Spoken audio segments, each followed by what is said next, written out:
నమస్కారం గురుగారు. మహాదేవ తల్లి.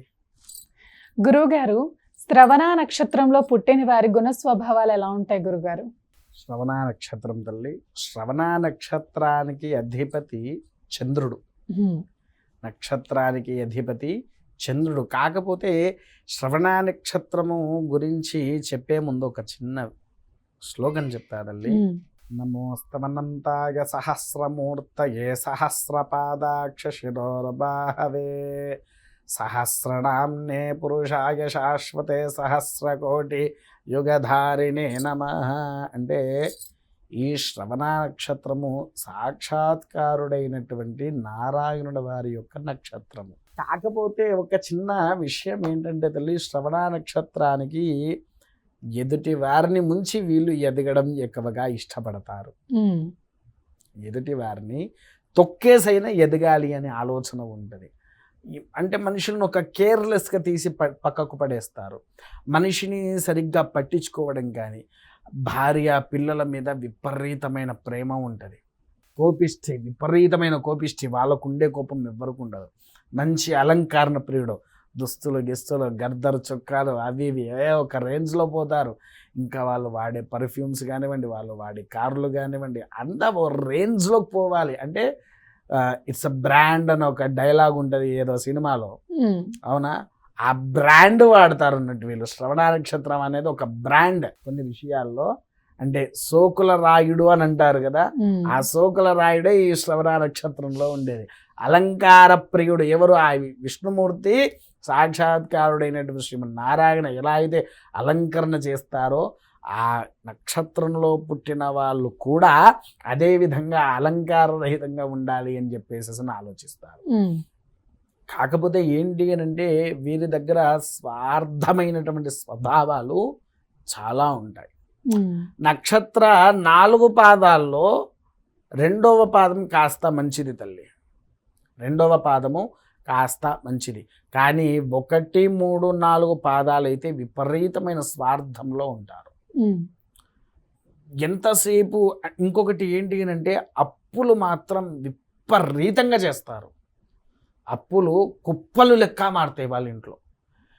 ఆ అప్పులు చేసే ఇల్లు కడతారు, అప్పులు చేసే ఫ్రిడ్జ్లు కొంటారు, అప్పులు చేసే కార్లు కొంటారు. అప్పు చేసి పప్పుకూడు అన్నట్టుగా వీరి స్వభావము అదే విధంగా నడుస్తూ ఉంటుంది. కాకపోతే వీరు ఏంటి అనంటే ఎక్కువగా ఏమి చెయ్యాలి అనంటే ఉదయాన్నే లేచి శ్రీనివాస స్తోత్రాలు ఉంటాయి. ఏదైనా శ్రీనివాస గోవిందం అది కానీ, శ్రీనివాస గాద్యం కానీ, అలా కొన్ని స్తోత్రాలు ఉన్నాయి. వాటిని చదువుకుంటే చాలా మంచి ఫలితాలు వస్తాయి. ఒకటి.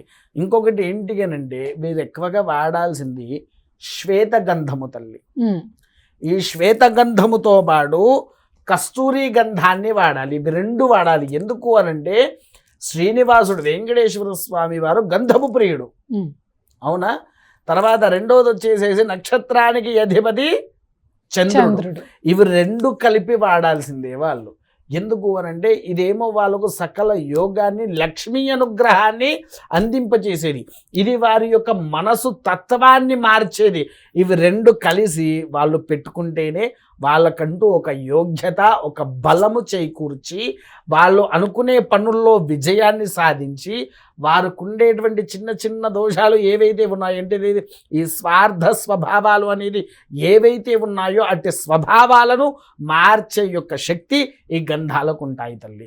ఈ యొక్క గంధాలు వారు ఎప్పుడైతే వాడతారో వారి యొక్క మనసులో నుంచి నెగిటివ్ ఎనర్జీ అనేది తొలగిపోయి పాజిటివ్ ఎనర్జీ అనేటువంటిది వాళ్ళ మెదడులోకి చేరి స్వచ్ఛమైన మనసుని మనకు అందింపచేస్తుంది.